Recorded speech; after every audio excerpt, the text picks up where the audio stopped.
In the winter of 1847, something arrived in the remote mountain town of Milbrook, Vermont, something that would leave its survivors haunted for the rest of their lives.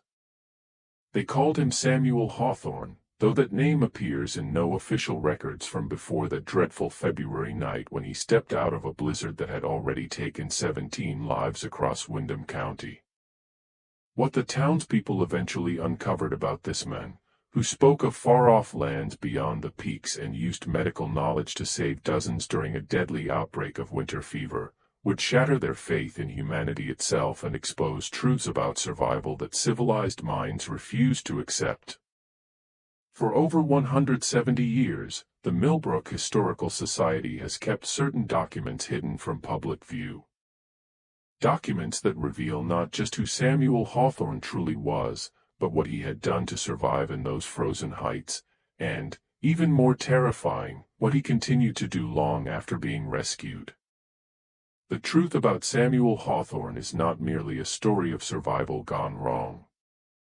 It is a testament to how deeply a human being can fall when civilization falls away, and how monsters can hide behind the masks of saviors while slowly converting entire communities to their twisted philosophy of existence.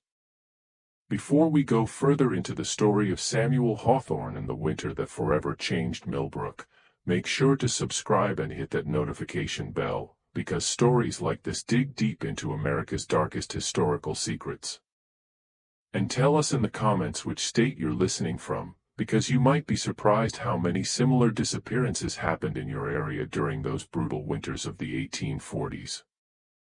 The pattern of mysterious vanishings that followed Samuel Hawthorne's trail through New England affected over 60 families across 4 states, and the authorities never connected the dots until it was far too late. The records I'm about to share with you come from sources that have never been digitized, never made public, for good reason. They contain details about human nature that most people aren't ready to face. Milbrook, Vermont, in 1847 was the kind of place where everyone knew everyone else's business, or thought they did. Nestled in a valley between the Green Mountains, roughly 40 miles northeast of Bennington, the town barely had 300 souls. Most were farmers, loggers, and their families trying to make an honest living from unforgiving land. The settlement had been founded in 1789 by Revolutionary War veterans seeking cheap land and a fresh start. But by the 1840s, it had become one of those forgotten communities existing in the gaps between larger towns, connected to the outside world only by treacherous mountain roads that became impassable for months each winter.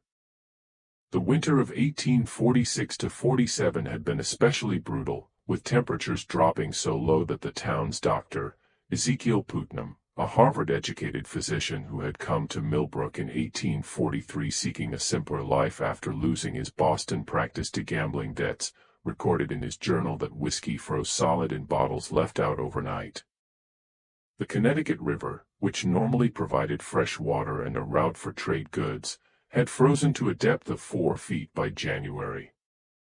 Even the hardiest locals, men like Norwegian immigrant Henrik Bergstrom, who had survived Arctic winters, called this season unlike anything they had ever experienced.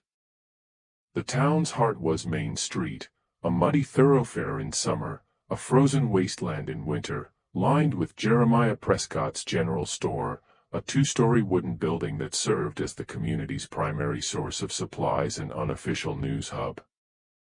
Prescott, a shrewd merchant who had moved from Connecticut in 1839, kept meticulous records of every transaction and every piece of gossip that passed through his establishment. His ledgers would later become crucial evidence in understanding just how far Samuel Hawthorne's influence had spread. The Milbrook Inn, run by the widow Abigail Foresk, stood at the eastern end of Main Street. Mrs. Foresk, whose husband had died in a logging accident 3 years earlier, maintained rooms for the occasional travelers stranded in Milbrook during their journeys through the mountains. Her inn also served as the town's informal social center, where farmers and loggers gathered on winter evenings to drink corn whiskey, play cards, and share news from the outside world. The modest white church, where Reverend Isaiah Greenfield delivered sermons to increasingly thin congregations, dominated the town square. Greenfield, a stern Congregationalist minister educated at Yale, had arrived in Milbrook in 1844 with dreams of building a strong Christian community in the wilderness. But by the winter of 1847, his congregation was struggling with doubts that went far deeper than the usual challenges of frontier life. The harsh realities of surviving in such an isolated place were testing everyone's faith in divine providence. Most families lived in simple wooden houses heated by whatever firewood they could gather before the snow made the forests impossible. The more prosperous residents, like Thomas and Grace Thornberry, who owned the largest farm in the valley and employed several local men as seasonal workers, had two-story homes with multiple fireplaces and cellars for storing preserved food. The Thornberrys had 3 children: Sarah, 12 years old and already helping with household duties; Mary, 8 years old and known for a bright curiosity about everything around her; and young William, just 5 years old, the apple of his mother's eye. By February of 1847, Milbrook was struggling in ways that went beyond the usual hardships of a harsh winter. The community had already lost 5 residents to cold and disease. Old Henrik Bergstrom, the Norwegian logger found frozen in his cabin after his chimney collapsed during a January blizzard, had been beloved by the children for his stories of trolls and northern lights. Margaret Fairchild's baby had died of pneumonia despite Dr. Putnam's best efforts, leaving the young mother in a state of grief so profound she barely spoke anymore. Most concerning was the growing shortage of food and medical supplies. The last supply wagons had arrived in late November, and no one expected any relief until the spring thaw opened the mountain passes. Dr. Putnam's medical supplies were nearly exhausted. He was down to his last bottles of laudanum and quinine, and his surgical instruments were showing signs of wear that made him increasingly anxious about performing even basic procedures. People were beginning to whisper about a cursed winter settling over their small community like a burial shroud, and some of the older residents spoke in hushed tones about abandoning Milbrook entirely when spring arrived. It was into this desperate, isolated world that Samuel Hawthorne emerged from the storm, carrying knowledge and supplies that seemed too good to be true. And as the townspeople would discover, they were. February 18, 1847. The date is burned into the memory of every Milbrook family that survived what came after, recorded not only in Dr. Putnam's medical journals but also in the personal diaries of at least 6 residents who documented the strange events that began that night. Young Timothy Prescott, Jeremiah's 14-year-old son, was the first to spot the figure stumbling down the mountain path in the middle of a blizzard that had already dumped 3 feet of fresh snow in the valley since dawn.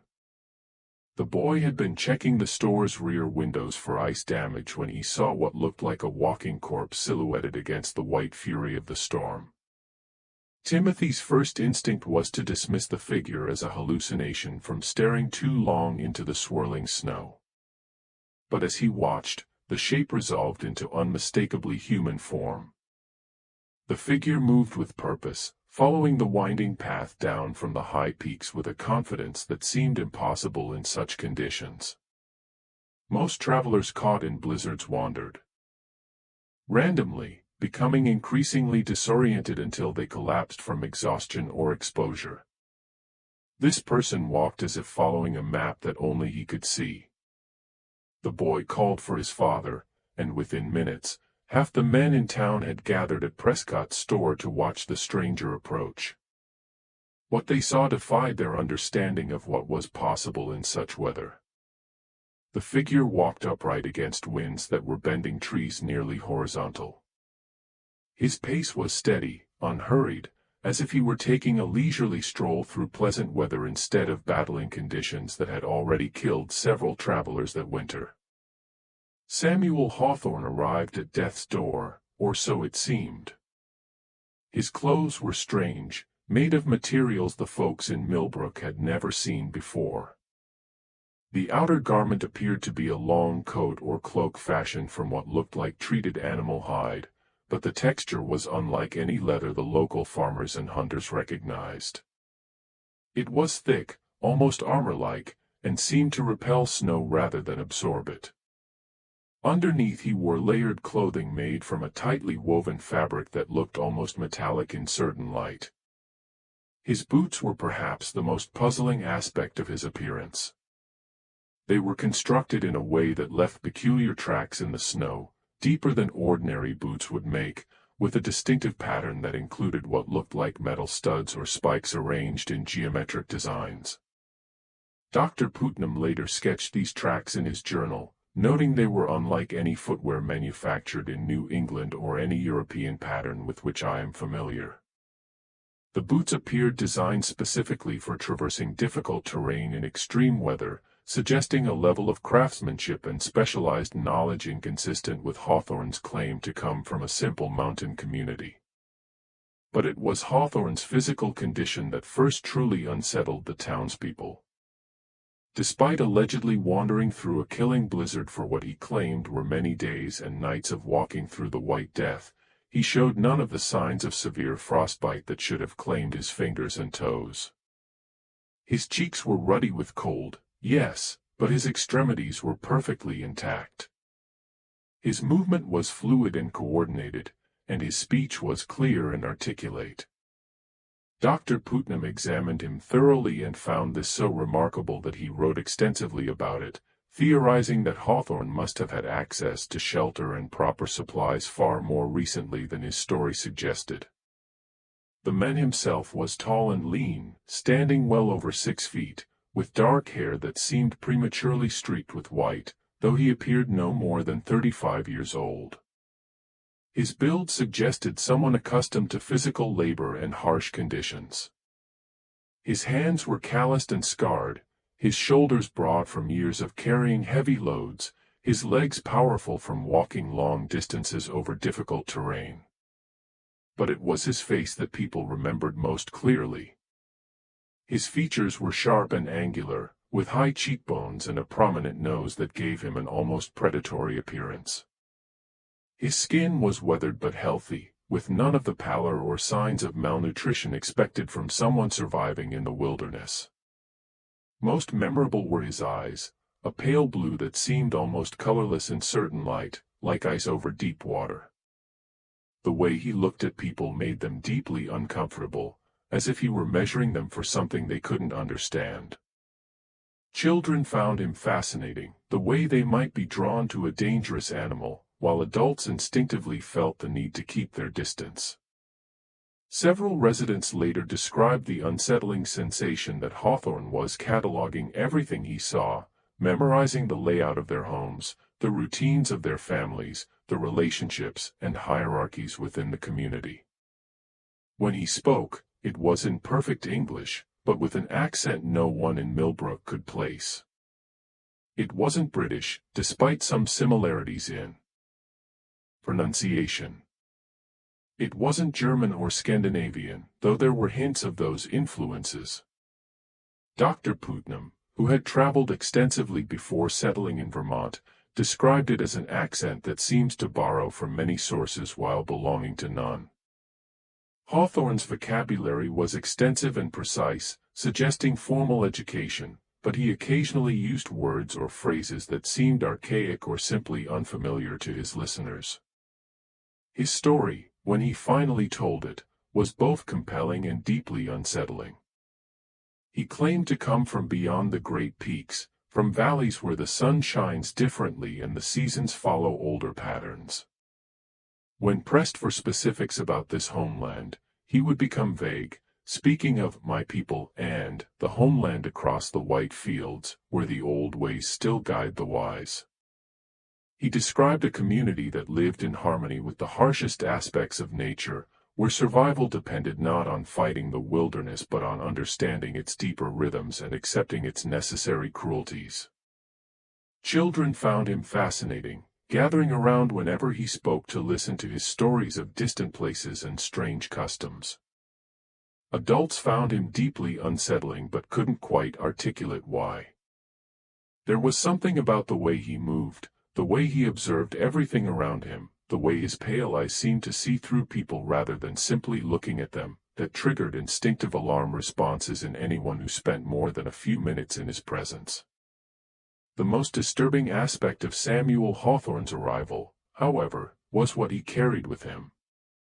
In a leather satchel that never left his side, a bag made from the same strange weather-resistant material as his clothing, he kept what he called his medicines and tools of survival. The contents of that bag would later become the source of the town's greatest nightmares.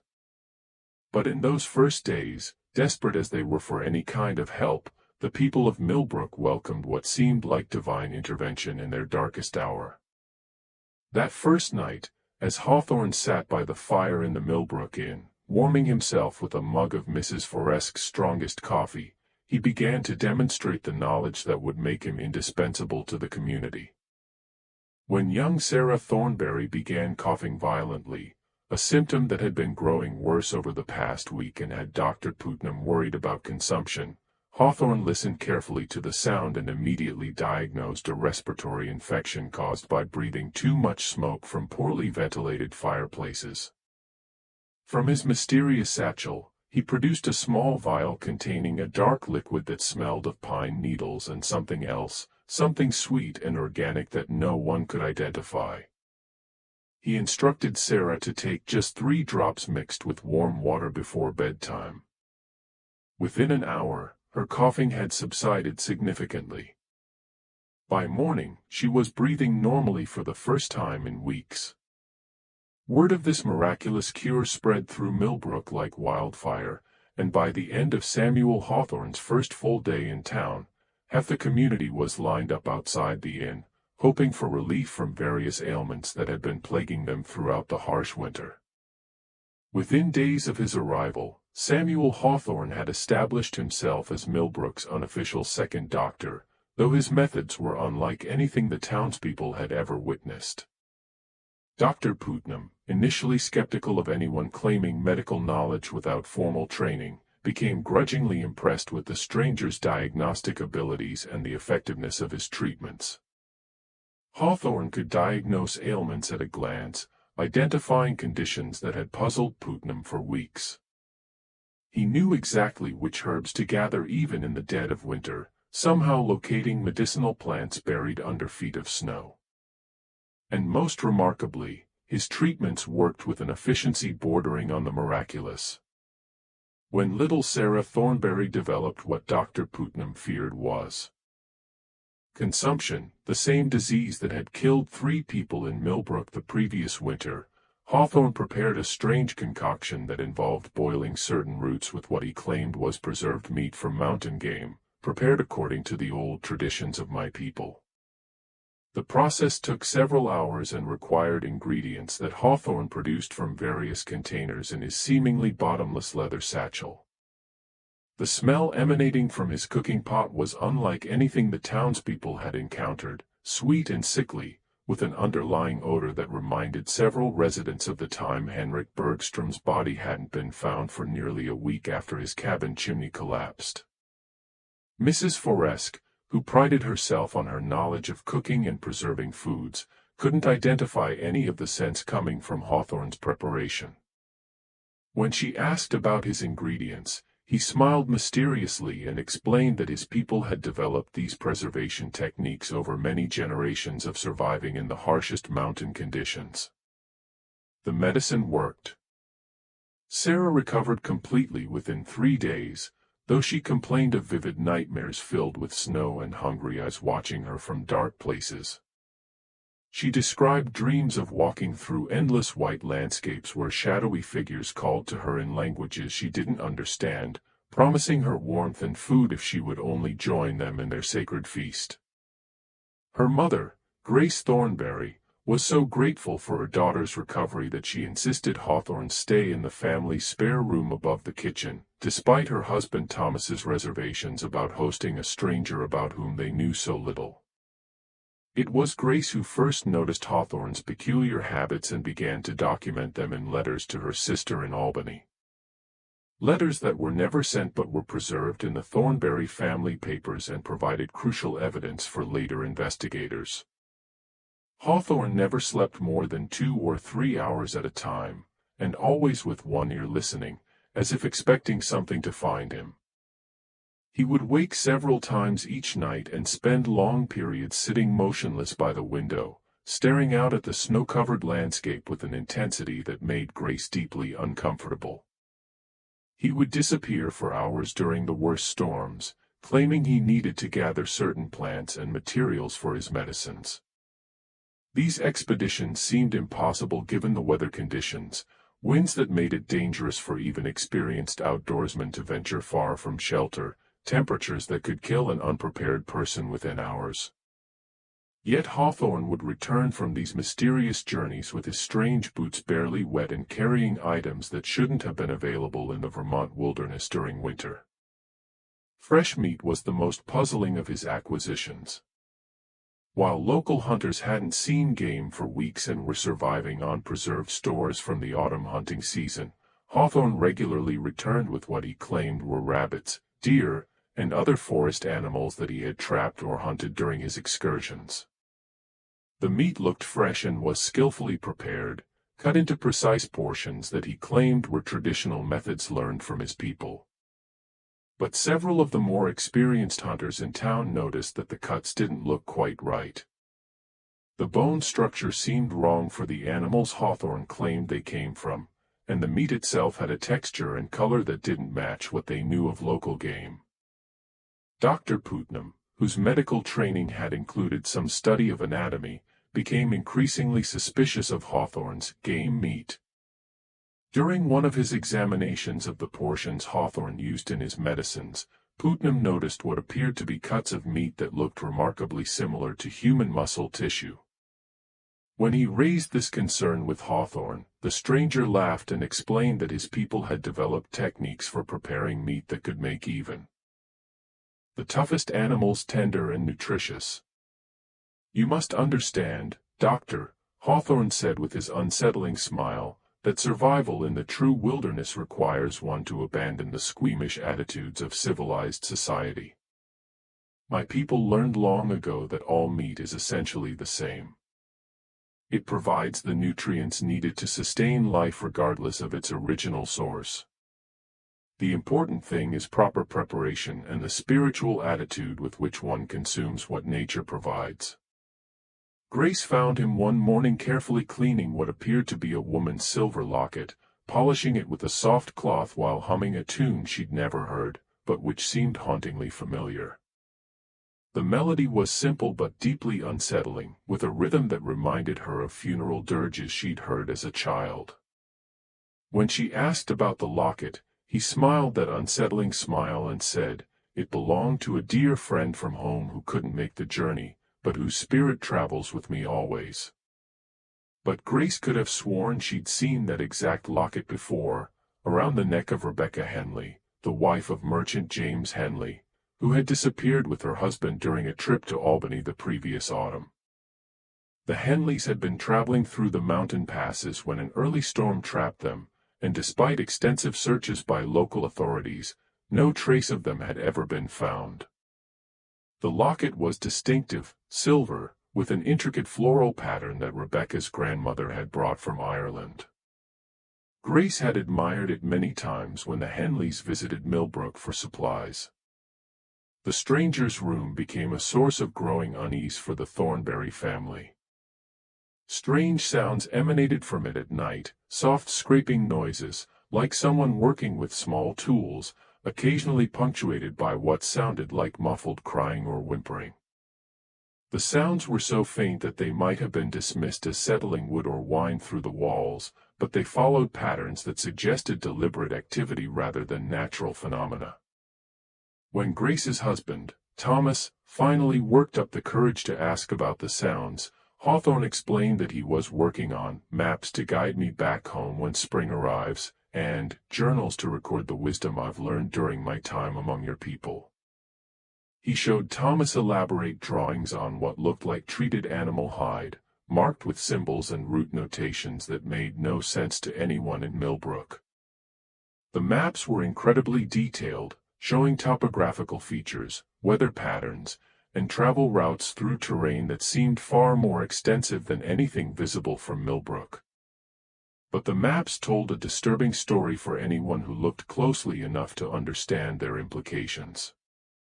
They detailed every path through the surrounding mountains, every cave and shelter, every place where a person might take refuge during a storm. More troubling still, they included notations in a language none of the townspeople could read, marking certain locations with symbols that looked disturbingly like tally marks. Some areas were marked with what appeared to be numbers, suggesting that Hawthorne was keeping count of something or someone. Dr. Putnam, whose curiosity about Hawthorne's methods had evolved into genuine suspicion, began keeping his own detailed notes about his colleagues' behavior and the effects of his treatments on the townspeople. What he documented would later become crucial evidence in understanding the true nature of what was happening in Milbrook. The first disturbing pattern Putnam noticed was in the way Hawthorne's patients responded to his treatments. While the immediate effects were invariably positive, symptoms disappeared, strength returned, overall health improved dramatically, there were subtle changes in behavior that became apparent over time. Patients who had been treated by Hawthorne began to crave meat with an intensity that seemed unusual, especially given the limited protein available during the harsh winter. They also displayed increased aggression and territorial behavior, becoming protective of their food stores in ways that went beyond normal winter rationing instincts. More troubling were the psychological changes. Several of Hawthorne's patients began experiencing similar nightmares, dreams of walking through snowy landscapes populated by shadowy figures who offered them sustenance in exchange for joining their eternal feast. These dreams were so vivid and consistent across multiple patients that Putnam began to suspect some form of shared psychological influence, possibly through ingredients in Hawthorne's medicines that affected brain function. The breaking point in Dr. Putnam's growing suspicions came when he decided to analyze one of Hawthorne's medicine preparations using techniques he had learned during his medical training in Boston. Using a microscope he kept for examining tissue samples, Putnam discovered what appeared to be human hair and bone fragments in a powder that Hawthorne claimed was made from ground antler and medicinal roots. When confronted with this evidence, Hawthorne's reaction was swift and chilling. Rather than denying the findings or expressing surprise, he seemed pleased that Putnam had been observant enough to make the discovery.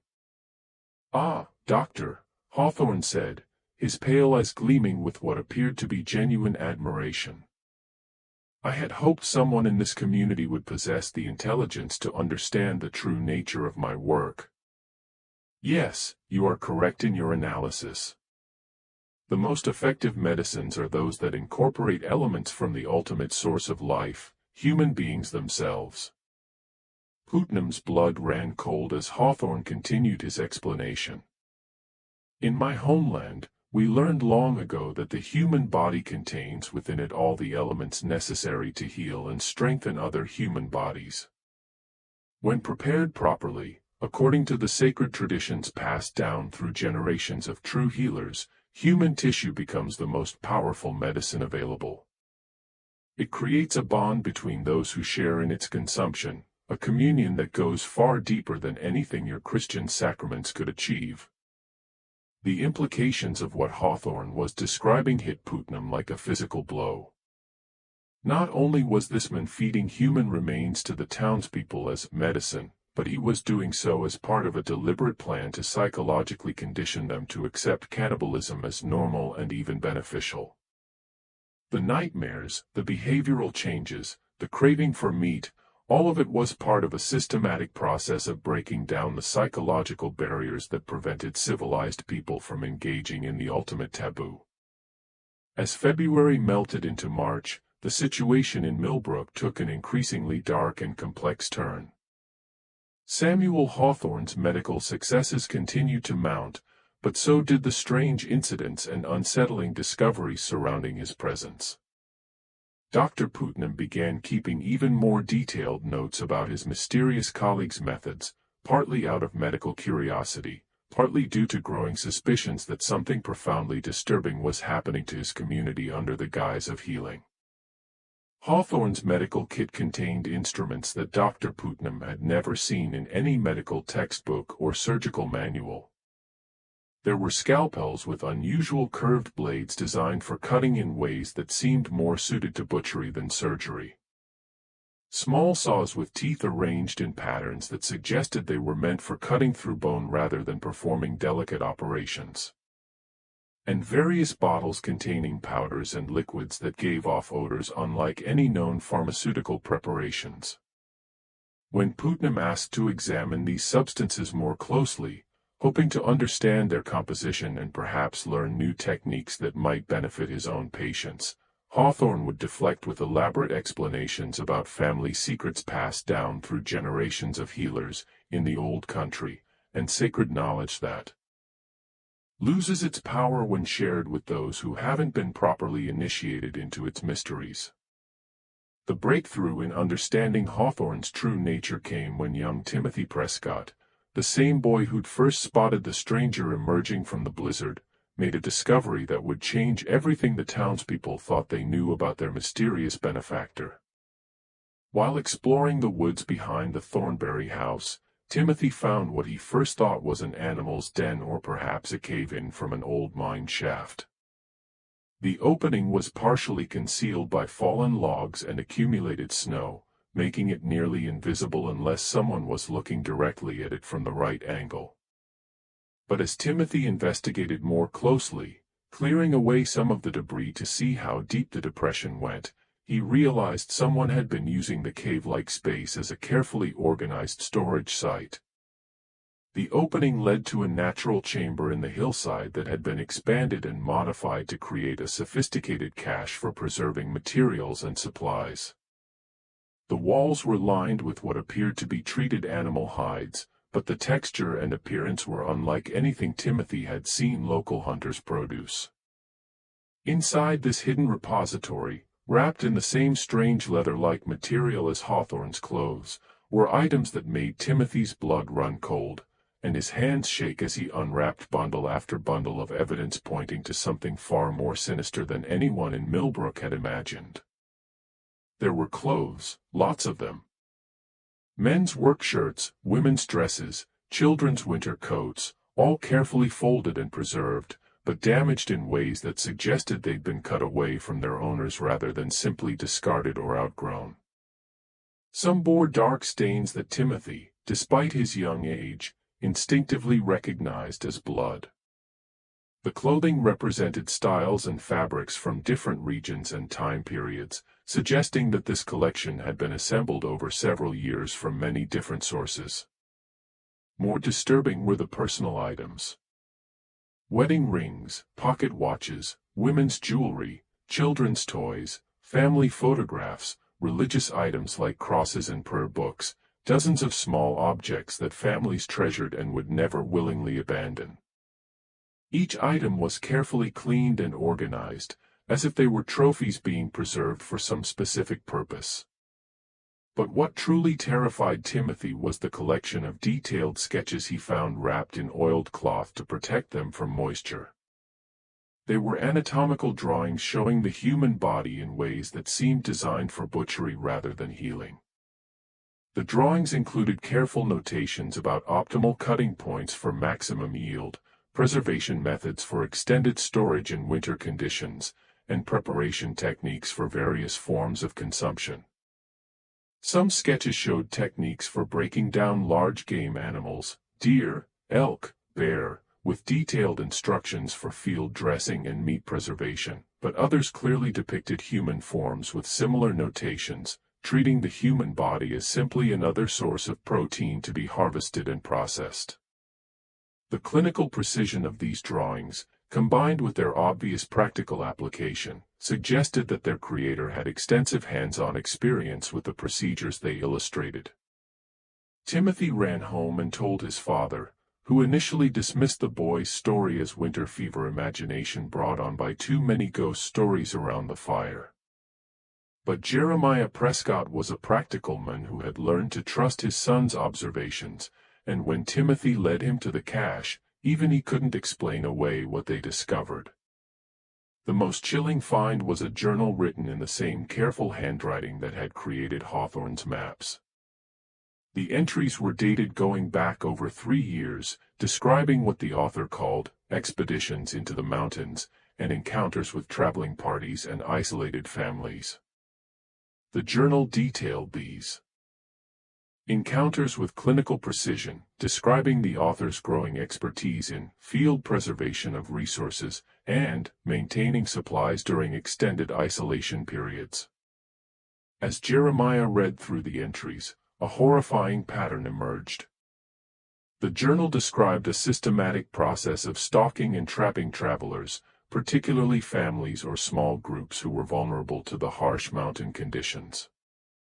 The author had developed sophisticated techniques for approaching potential victims under the guise of offering assistance, then isolating them in locations where they could be killed and processed without risk of discovery.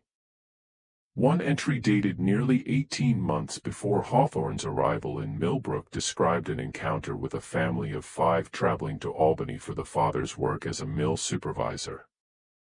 The journal detailed how the author had offered to guide them through a mountain pass that would save them several days of travel, only to lead them into a trap during a storm. What followed was described with the clinical precision of a medical procedure, detailing how each family member had been killed and their bodies processed for meat and other useful materials. The journal revealed that this wasn't random violence or simple murder for robbery. It was a calculated system for obtaining human flesh for consumption and for use in the medicines that Hawthorne had been administering to the people of Milbrook. The author described human meat as the most nutritionally complete protein available, and detailed various methods for preserving and preparing it for both immediate consumption and long-term storage. Most disturbing of all were the entries describing the psychological effects of consuming human flesh, both on the author himself and on others who had been gradually introduced to the practice. The journal documented a systematic process of breaking down normal human revulsion to cannibalism through gradual conditioning, starting with small amounts mixed into other foods and medicines, then gradually increasing the proportion until the subject was consuming pure human tissue without realizing it. The journal described how this process created psychological changes that made subjects more susceptible to suggestion and more willing to participate in activities they would normally find abhorrent. The author had apparently used this technique to create accomplices in previous communities, turning ordinary people into willing participants in his cannibalistic practices. As Jeremiah finished reading the most recent entries, he realized with growing horror that everything described in the journal was currently being implemented in Milbrook. Hawthorne wasn't just feeding the townspeople human flesh. He was systematically converting them into a community of cannibals who would eventually be willing accomplices in his ongoing campaign of murder and consumption. Armed with this horrifying evidence, Jeremiah Prescott faced an impossible decision that would haunt him for the rest of his life. The man who had saved his neighbors' lives, who had pulled Milbrook back from the brink of disaster during the worst winter in living memory, was apparently something far more monstrous than anyone had imagined. But how do you accuse your town's savior of being a serial killer and cannibal? Especially when people were still recovering from the illnesses he'd cured, and when his treatments continued to keep the community healthy despite the ongoing harsh conditions. The evidence was overwhelming, but Prescott realized that simply presenting the journal and sketches to the townspeople might not be enough to convince them. Hawthorne had built up enormous goodwill and trust in the community. People saw him as a miracle worker, a man sent by Providence to save them in their darkest hour. They might dismiss the evidence as fabricated or misinterpreted, especially if Hawthorne offered convincing alternative explanations. Prescott decided to confide first in Dr. Putnam, hoping the educated man might help him understand what they were dealing with and develop a strategy for exposing Hawthorne without causing panic or allowing him to escape before he could be brought to justice. Putnam's reaction was immediate and visceral.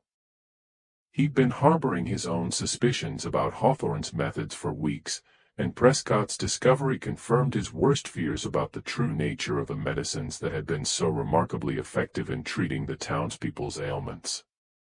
Together, they began a more systematic investigation of Hawthorne's activities and influence in the community. Putnam started asking Hawthorne more pointed questions about his medical training, pressing for specific details about where he'd learned his techniques and what medical authorities had validated his methods. Hawthorne's answers were always vague, filled with references to master healers in distant lands and ancient knowledge passed down through sacred traditions that outsiders couldn't understand without proper spiritual preparation. When Putnam suggested they work together to document Hawthorne's techniques for the benefit of other doctors and medical researchers, potentially publishing their findings in medical journals that could spread these beneficial treatments to communities throughout New England, the stranger became visibly agitated. He insisted that his methods were not meant for outside eyes, and that sharing them with those who hadn't been properly initiated into their deeper meanings would strip them of their healing power and potentially cause great harm. Meanwhile, Prescott quietly began researching the disappearances that had occurred in the region over the past several years, using his connections with merchants and suppliers who traveled the mountain roads to gather information about missing persons and unsolved crimes. What he discovered painted a terrifying pattern that stretched far beyond anything he had initially suspected. Families traveling through the mountain passes had vanished with alarming frequency over the past 4 years. Hunting parties had failed to return from expeditions that should have been routine. Lone travelers had simply disappeared into the wilderness, leaving behind only occasionally abandoned wagons or campsites that looked as if they'd been hastily vacated. In each case, the disappearances had occurred during winter months when harsh weather made extensive searches impossible, and when bodies might not be discovered until spring thaw, if ever. The most chilling discovery came when Prescott found records of similar incidents stretching back over 7 years, following a trail that seemed to move systematically through different regions of Vermont, New Hampshire, and western Massachusetts. Each area would experience a period of mysterious disappearances lasting 2 to 3 years, followed by reports of helpful strangers who appeared during times of crisis, someone with medical knowledge and survival skills that seemed almost too convenient to be coincidental. In the mountain town of Grafton, Vermont, in 1844, a mysterious healer named Samuel Hawthorne had appeared during a diphtheria outbreak, saving dozens of lives before disappearing in the spring, along with several families who had supposedly decided to seek better opportunities elsewhere. In North Conway, New Hampshire, during the harsh winter of 1845, a man calling himself Samuel Blackthorne had provided crucial assistance during a food shortage, only to vanish when investigators began asking questions about his background and methods. The pattern was identical in each location: arrival during a crisis, establishment of trust through effective medical treatment, gradual introduction of strange practices and medicines, and eventually either the conversion of the entire community to his twisted philosophy or the elimination of witnesses, followed by relocation to a new hunting ground. Dr. Putnam made his own disturbing discovery while conducting a more thorough examination of some of Hawthorne's preserved medicines. Using chemical tests he had learned during his medical training, Putnam confirmed his worst suspicions about the true composition of these miraculous treatments. The medicines contained not just human tissue, but tissue from multiple individuals, suggesting that Hawthorne had access to a large supply of human remains that he was systematically processing for various purposes. More horrifying still was Putnam's realization that the medicines were designed to be psychologically addictive. Chemical analysis revealed compounds that affected brain function in ways that made patients crave continued treatment while simultaneously making them more susceptible to psychological manipulation. The miraculous recoveries weren't just the result of effective medicine. They were the product of a sophisticated system of chemical conditioning that made patients dependent on their healer while gradually breaking down their moral resistance to increasingly disturbing practices. When Dr. Putnam attempted to confront Hawthorne about these findings, the man's reaction was swift and terrifying in its casual honesty.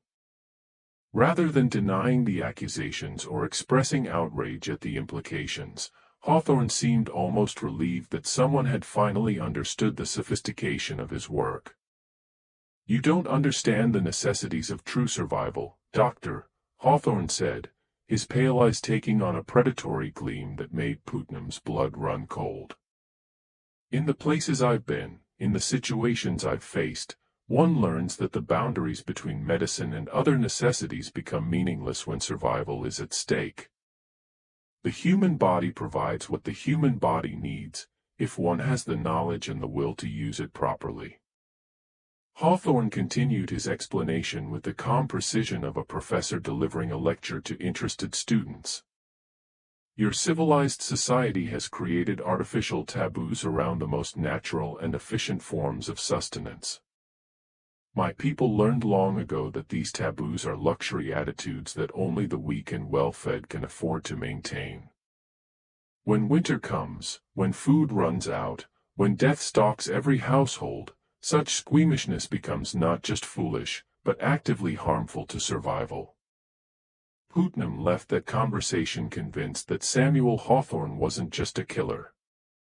He was something far worse, a cannibal who had perfected his methods over years of practice, using medical knowledge to justify and refine his horrific activities while developing techniques for converting entire communities to his twisted worldview. The situation in Milbrook began to escalate rapidly as more townspeople started exhibiting the behavioral changes that Putnam had observed in Hawthorne's patients. The craving for meat became more pronounced, with several families reporting that their members would wake in the middle of the night to consume whatever protein they could find, often eating it raw.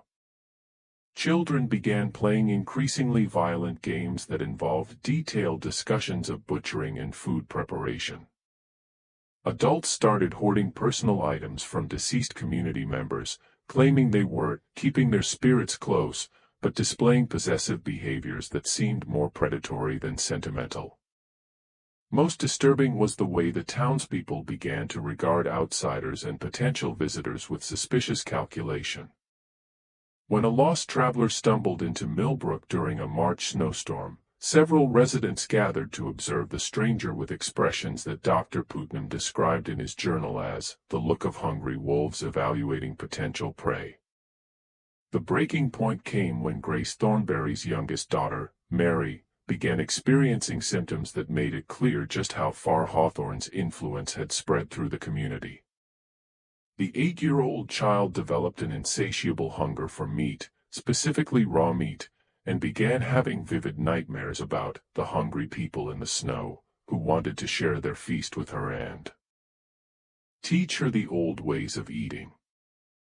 Grace found Mary in the cellar at midnight, gnawing on a raw piece of salted pork with an expression of pure animal hunger, her small hands and face smeared with blood and grease. When her mother tried to take the meat away, Mary growled, actually growled like a wild animal, and bared her teeth as if preparing to bite anyone who came between her and her food. The child's eyes held the same pale, predatory gleam they'd all learned to recognize in Samuel Hawthorne. And when she spoke, her voice carried the same unsettling cadence and vocabulary that marked all of Hawthorne's converts. "The teacher says we must learn to eat what the mountain provides," Mary said, licking her bloody fingers with obvious pleasure. "He says the old people were wrong to waste so much good food just because it came from 2 legs instead of 4. He says when we learn the right way to eat, we'll never be hungry again, and we'll never have to fear the winter." Grace realized with dawning horror that her daughter had been systematically conditioned to accept cannibalism as not just acceptable but desirable, and that this conditioning was happening throughout the community under the guise of medical treatment and survival education. That same night, Thomas Thornberry discovered Samuel Hawthorne in the family's barn, working by candlelight over what appeared to be a large piece of meat spread across the workbench used for processing their livestock. But as Thomas looked more closely, he realized with sick certainty that what Hawthorne was cutting and preparing wasn't any animal that belonged to the Thornberry farm. The meat was pale and fine-textured, with bone structure that was unmistakably human. Hawthorne was working with practiced efficiency, his strange surgical tools gleaming in the candlelight as he separated different cuts and wrapped them in treated cloth for preservation. Around him were arranged various containers holding what appeared to be organs and other body parts, all carefully labeled with symbols that matched those in his mysterious journal.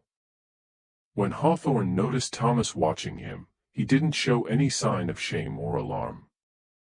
Instead, he smiled that unsettling smile and gestured for Thomas to come closer, as if inviting him to observe a fascinating demonstration of useful skills. "Ah, Thomas," Hawthorne said in his calm, measured voice. "Perfect timing. I was hoping someone in the family would eventually take an interest in learning these techniques. Your children are showing such remarkable progress in accepting the new ways. It would be beneficial for you to understand the practical aspects of what we're doing here." Thomas stood frozen in the doorway, his mind struggling to process what he was seeing and hearing. Hawthorne continued his work while explaining his methods with the casual tone of someone discussing ordinary farm chores. "This came from the traveler who passed through last week," Hawthorne said, indicating the meat he was processing. "Poor fellow was already dying from exposure when I found him in the woods. Rather than let such valuable resources go to waste, I've been preserving what can be used for the community's benefit. The medicine I prepared for your daughter Mary included portions of this tissue. That's why her recovery from winter sickness was so remarkably complete." The implications of what Hawthorne was saying hit Thomas like a physical blow. Not only was this man processing human corpses for food and medicine, but he had been feeding human flesh to Thomas's own children under the guise of medical treatment. "You're feeding my family, human beings," Thomas whispered, his voice barely audible. "I'm feeding your family the most nutritious and spiritually powerful sustenance available," Hawthorne corrected calmly. "In my homeland, we understand that the consumption of human flesh creates bonds between people that go far deeper than ordinary social relationships. Those who share in the sacred feast become part of an eternal community that transcends the ordinary boundaries of life and death." Hawthorne set down his tools and turned to face Thomas directly, his pale eyes gleaming with evangelical fervor. "Your family is being transformed, Thomas. Your children are being prepared for a life where they will never again fear hunger, cold, or isolation. They are learning to see the world as it truly is, a place where the strong survive by consuming the weak, where waste is the only sin, and where every death provides the opportunity for continued life." Just when we thought we'd seen it all, the horror in Milbrook intensifies beyond anything the townspeople could have imagined. If this story is giving you chills, share this video with a friend who loves dark mysteries. Hit that like button to support our content, and don't forget to subscribe to never miss stories like this. Let's discover together what happens next. Because what Thomas Thornberry witnessed in his barn was only the beginning of Samuel Hawthorne's final revelation. The confrontation that would determine Milbrook's fate came on March 15, 1847, during what would later be remembered as the bloodiest night in the town's history.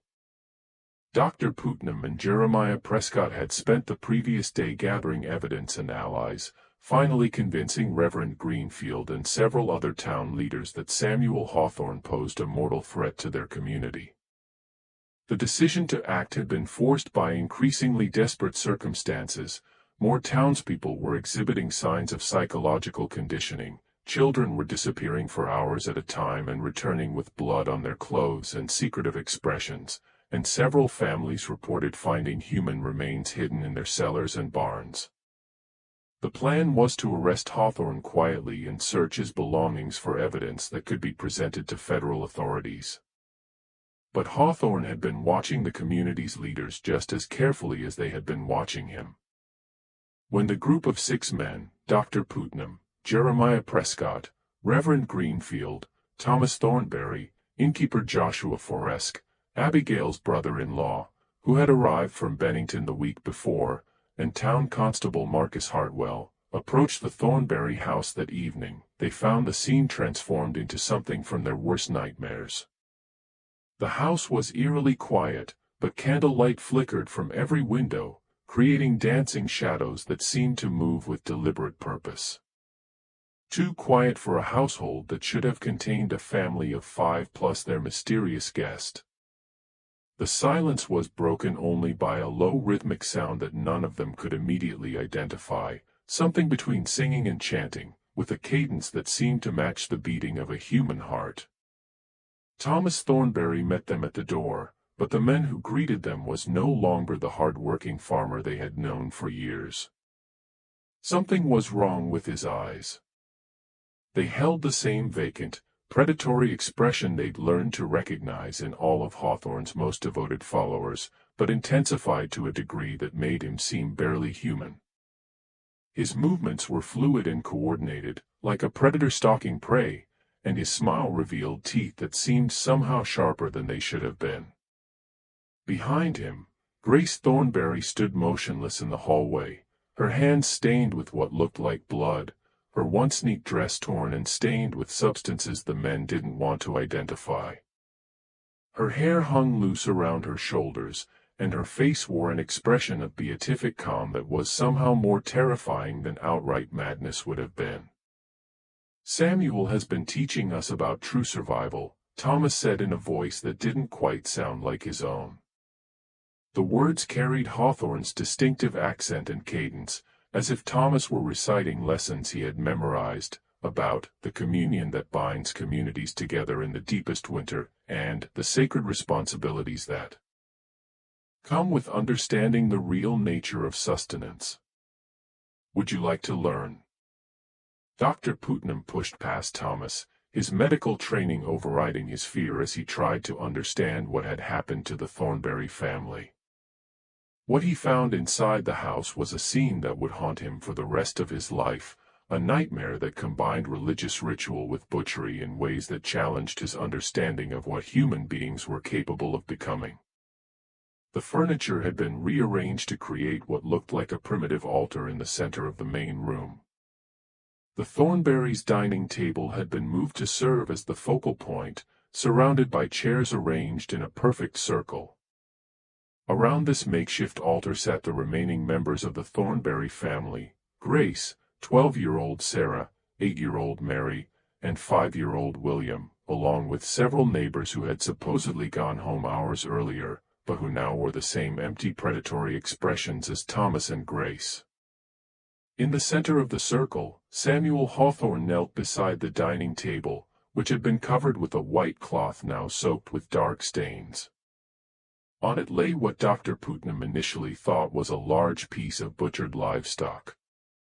But as his eyes adjusted to the candlelight, he realized with sick certainty that the remains were human. The body had been systematically dismembered with surgical precision, different cuts separated and arranged as if for some grotesque feast. Around the table were arranged various containers holding what appeared to be organs and other body parts, all carefully prepared and labeled with the same symbols that had appeared in Hawthorne's journal. The clinical precision of the butchery, combined with the ritualistic arrangement of the scene, suggested that this wasn't random violence but part of a carefully planned ceremony. "Ah, Doctor," Hawthorne said without looking up from his work, his voice carrying the same calm, measured tone he had always used when discussing medical procedures. "Perfect timing. We were just conducting the final stage of young Mary's initiation into the deeper mysteries of survival. You see, theoretical knowledge can only take one so far. True understanding requires direct participation in the sacred feast. Hawthorne stood slowly, his surgical tools gleaming in the candlelight like implements of some ancient religious ceremony. The families that disappeared in the mountains didn't die of cold or starvation, Doctor.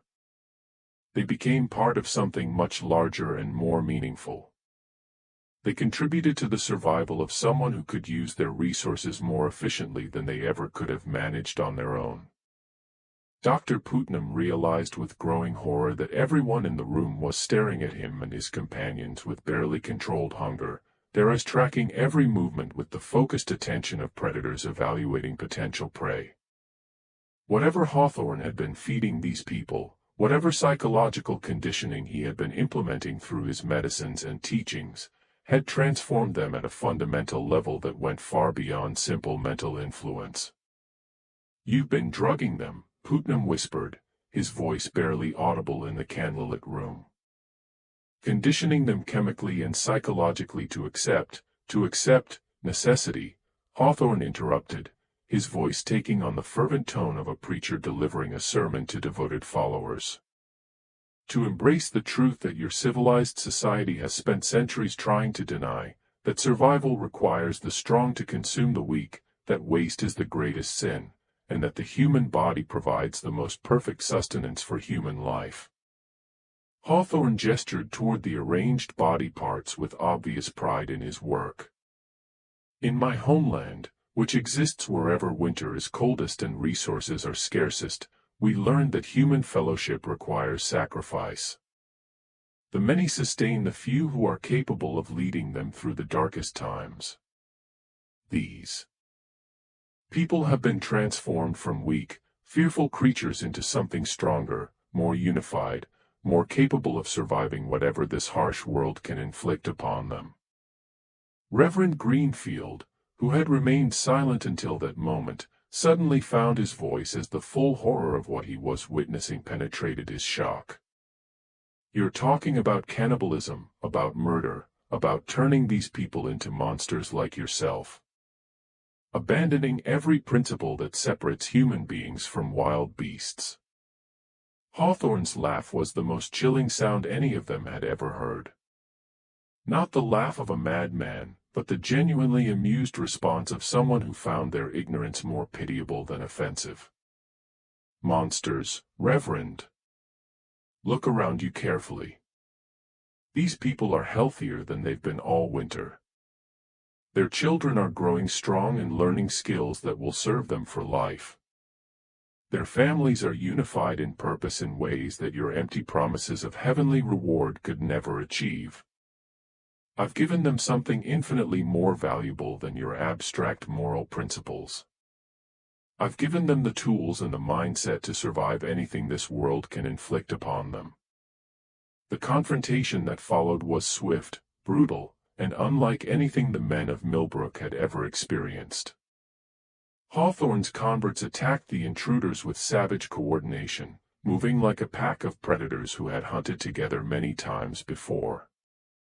Their movements were fluid and practiced, suggesting that this wasn't the first time they had been called upon to defend their transformed community against outside interference.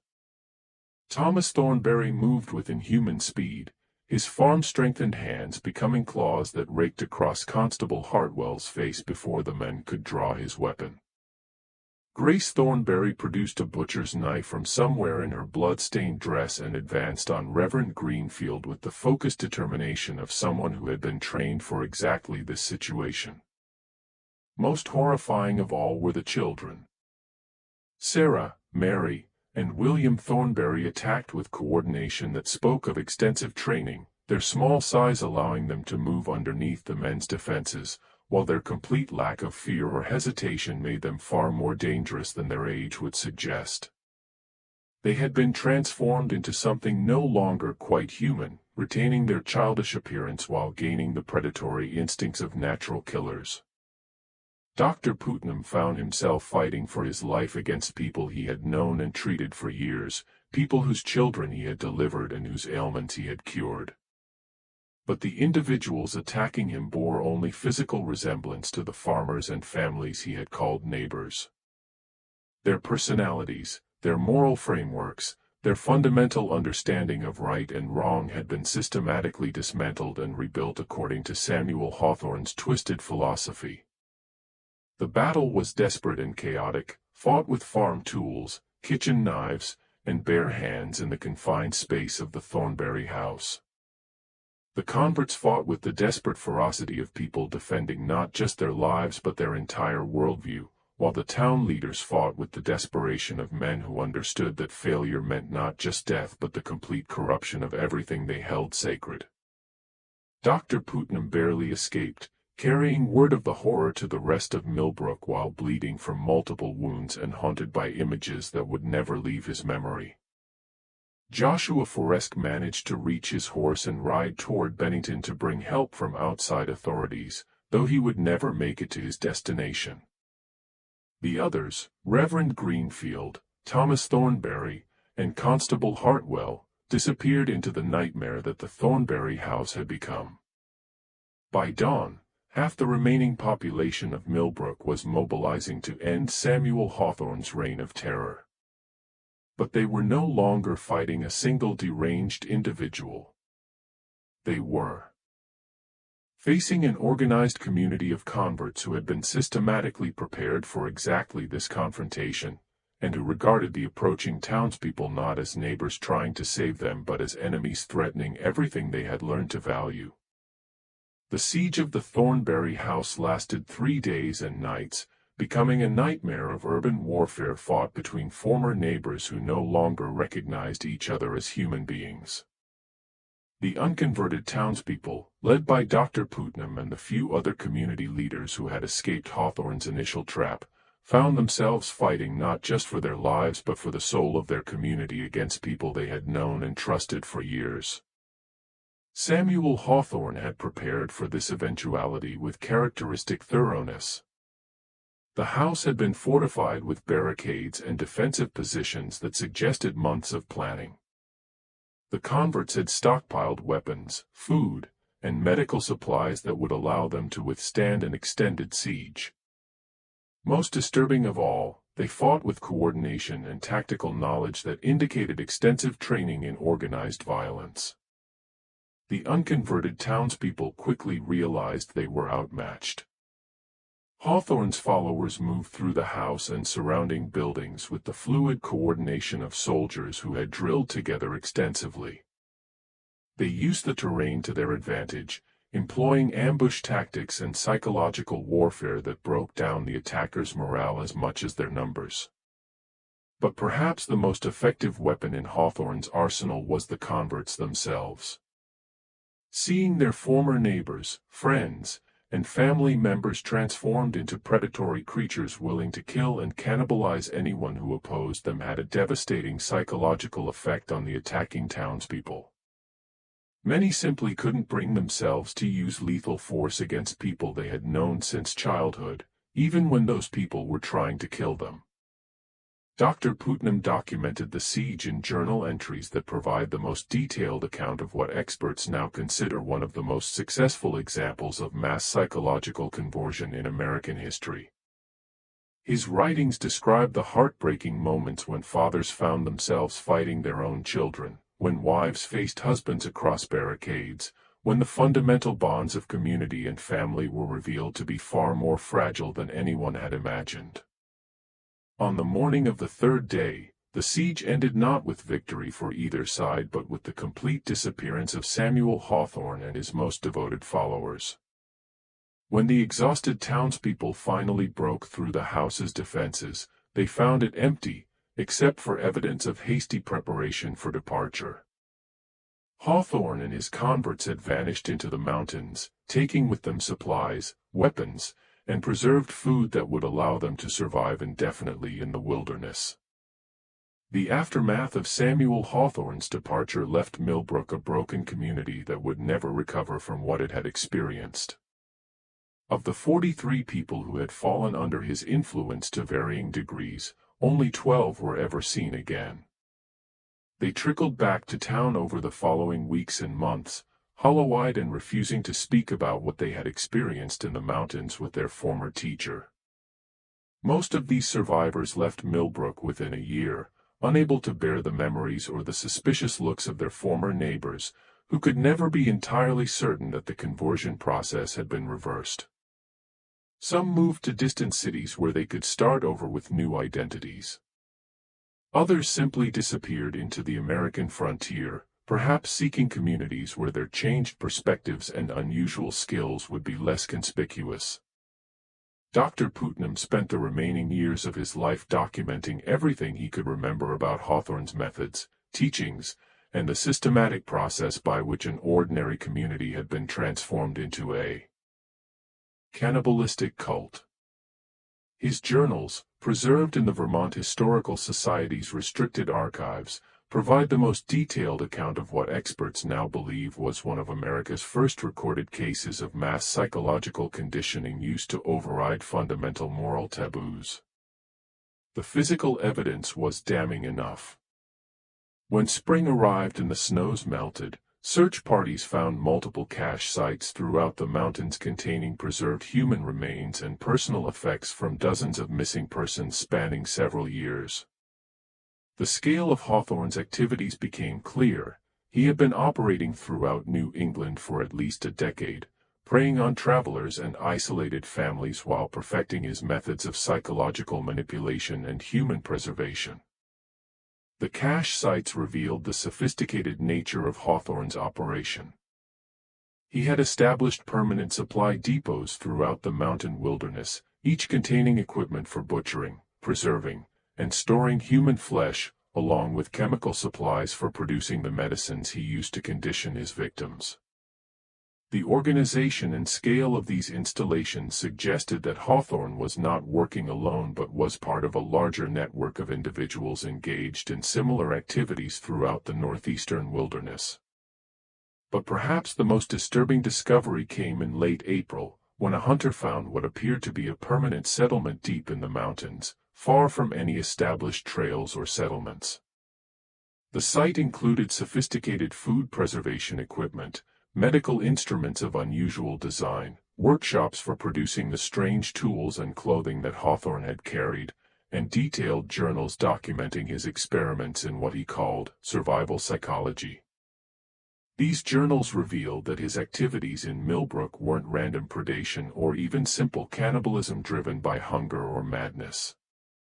They were part of a carefully planned and methodically executed experiment in creating self-sustaining communities based on what Hawthorne described as post-civilizational survival protocols.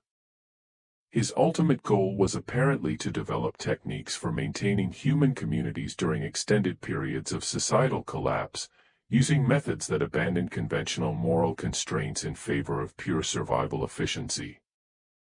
The journals described similar experiments conducted in other isolated communities throughout New England over a period of nearly 15 years, each following the same basic pattern: infiltration during times of crisis, establishment of trust through genuine medical assistance, gradual introduction of unconventional survival practices, systematic psychological conditioning to overcome moral resistance, and finally, either complete conversion of the community or elimination of witnesses followed by relocation to a new testing ground.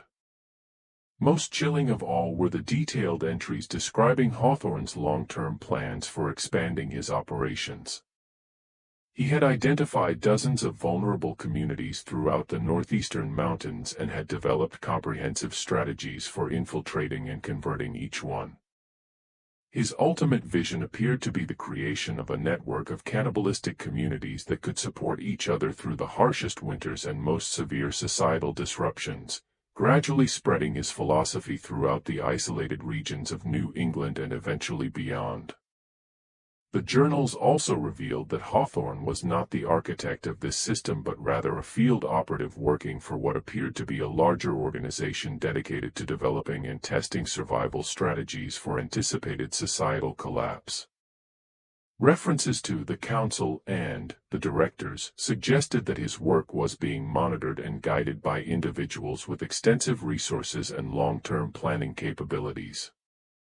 Samuel Hawthorne himself was never captured, despite extensive searches by local authorities, federal marshals, and military units deployed, specifically to hunt down what officials privately referred to as the Milbrook incident. No trace of him was found after his departure from the town, leading to widespread speculation about his fate and whereabouts. Some investigators theorized that he had died in the wilderness, unable to survive without the support structure he had built in Milbrook. Others believed he had simply moved on to a new region, ready to begin his horrific work again in a place where no one would recognize his methods or connect him to previous incidents. The truth may be more disturbing than either theory suggests.